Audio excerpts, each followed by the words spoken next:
L'an 9 de l'Hégire. La Bible ne répond plus à ces questions. L'illustrateur français en vient à étudier la religion musulmane, produisant une œuvre étonnante intitulée L'an 9 de l'Hégire, un poème très peu connu reflétant la figure du prophète Mohammed. L'an 9 de l'Hégire, un poème écrit par Victor Hugo vers 1855-56, capture la beauté et la douleur de la mort du prophète. Pour avoir une vision aussi précise de la personne que représentait le messager, Victor Hugo devait connaître la Sunna, la tradition islamique qui consigne les actes, les paroles et les comportements du prophète comme un exemple à suivre. L'extrait de son poème L'an 9 de l'Hégire. Comme s'il pressentait que son heure était proche, grave, il ne faisait plus aucun reproche à personne.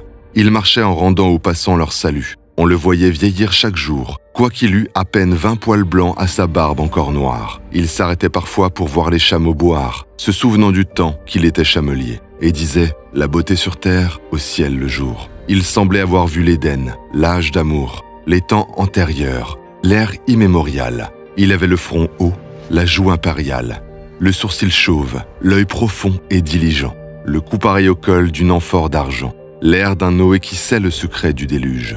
Si des hommes venaient le consulter, ce juge, laissant l'un affirmer, l'autre rire et nier, écoutait en silence et parlait le dernier.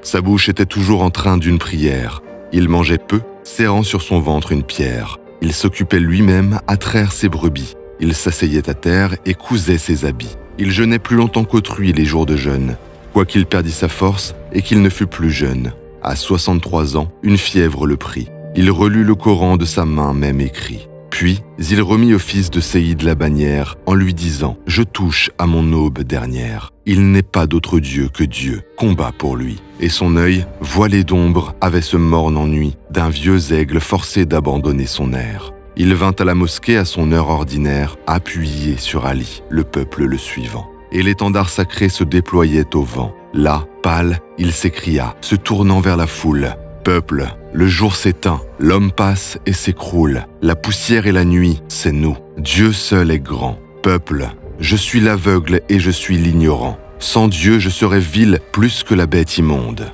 Un cheikh lui dit, ô chef des vrais croyants, le monde, sitôt qu'il t'entendit, en ta parole crut. Le jour où tu naquis, une étoile apparut.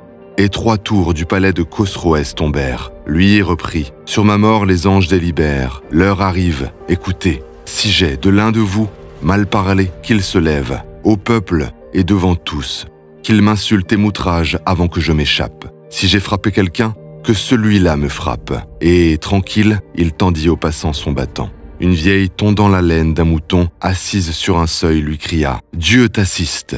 Il semblait regarder quelque vision triste et songeait tout à coup, pensif. Il dit « Voilà, vous tous, je suis un mot dans la bouche d'Allah. Je suis cendre comme homme et feu comme prophète. J'ai complété d'Issa la lumière imparfaite.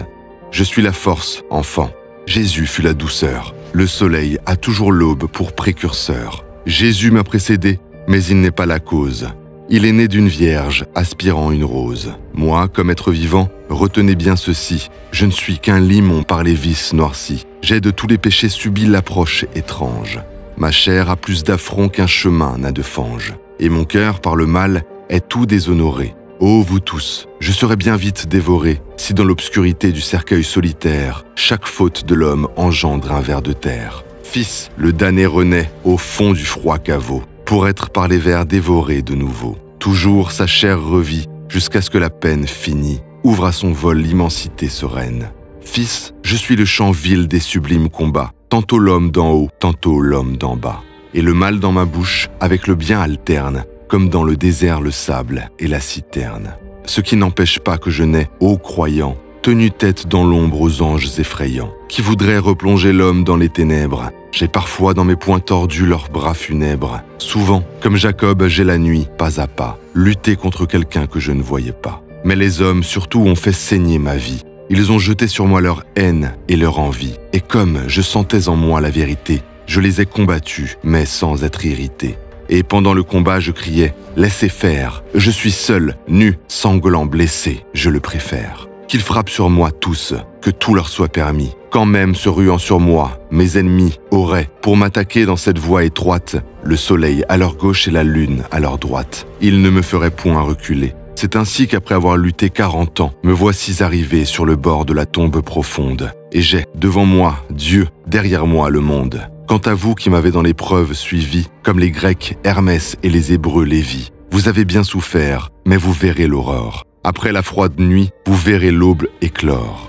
Peuple, n'en doutez pas, celui qui prodigua les lions au ravin de Jébel Chronéga, les perles à la mer et les astres à l'ombre, peut bien donner un peu de joie à l'homme sombre.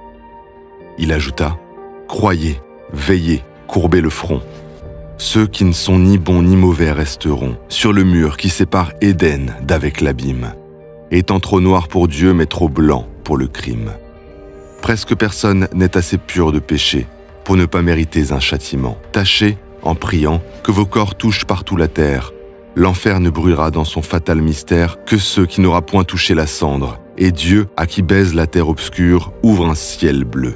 Soyez hospitaliers, soyez saints, soyez justes. Là-haut sont les fruits purs dans les herbes augustes, les chevaux scellés d'or, et, pour fuir aux 7 cieux, les chars vivants ayant des foudres pour essieux. Chaque hourie, sereine, incorruptible, heureuse, habite un pavillon fait d'une perle creuse. Le Guéhénam attend les réprouvés. Malheur! Ils auront des souliers de feu dont la chaleur fera bouillir leur tête ainsi qu'une chaudière. La face des élus sera charmante et fière.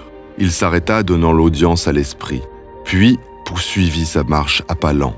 Il reprit. « Ô vivants, je répète à tous que voici l'heure où je vais me cacher dans une autre demeure. Donc hâtez-vous, il faut, le moment est venu, que je sois dénoncé par ceux qui m'ont connu et que, si j'ai des torts, on me crache au visage. » La foule s'écartait muette à son passage. Il se lava la barbe au puits d'Aboulfeya. Un homme réclama 3 drachmes, qu'il paya, disant « Mieux vaut payer ici que dans la tombe ». L'œil du peuple était doux comme un œil de colombe, en regardant cet homme auguste son appui. Tous pleuraient, quand plus tard il fut rentré chez lui. Beaucoup restèrent là sans fermer la paupière. Ils passèrent la nuit couchés sur une pierre. Le lendemain matin, voyant l'aube arriver, « Abou Bekr, dit-il, je ne puis me lever.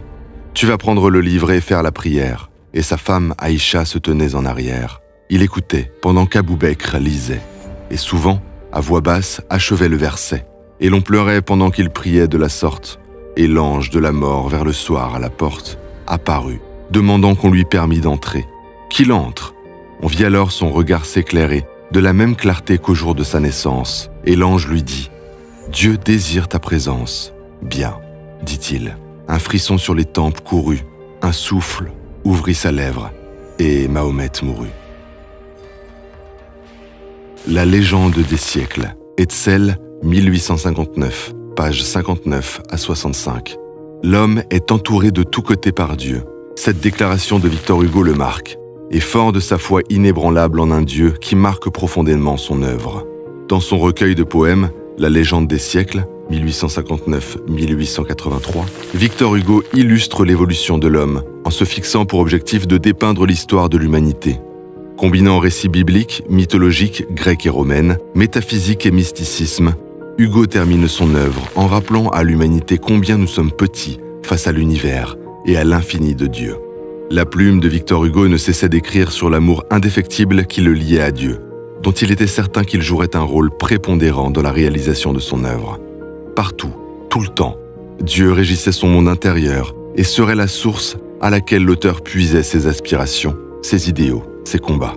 L'an 9 de l'Hégire chante avec justesse la silhouette, le visage, la justice, l'équité, la droiture, la force mentale, l'honnêteté, l'écoute, la bienveillance, l'humilité, le pardon, l'hospitalité et autres qualités du prophète Mohammed.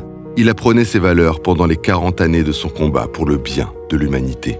Si Mohammed a été choisi pour recevoir et transmettre la parole de Dieu, c'est en raison de son caractère exalté.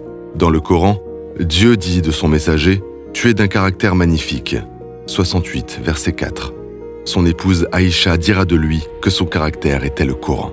Un autre poème de l'écrivain, verset S du Coran, a été directement inspiré par la sourate Al-Zalzala, révélée à Mohammed. Paix et bénédiction d'Allah soit sur lui.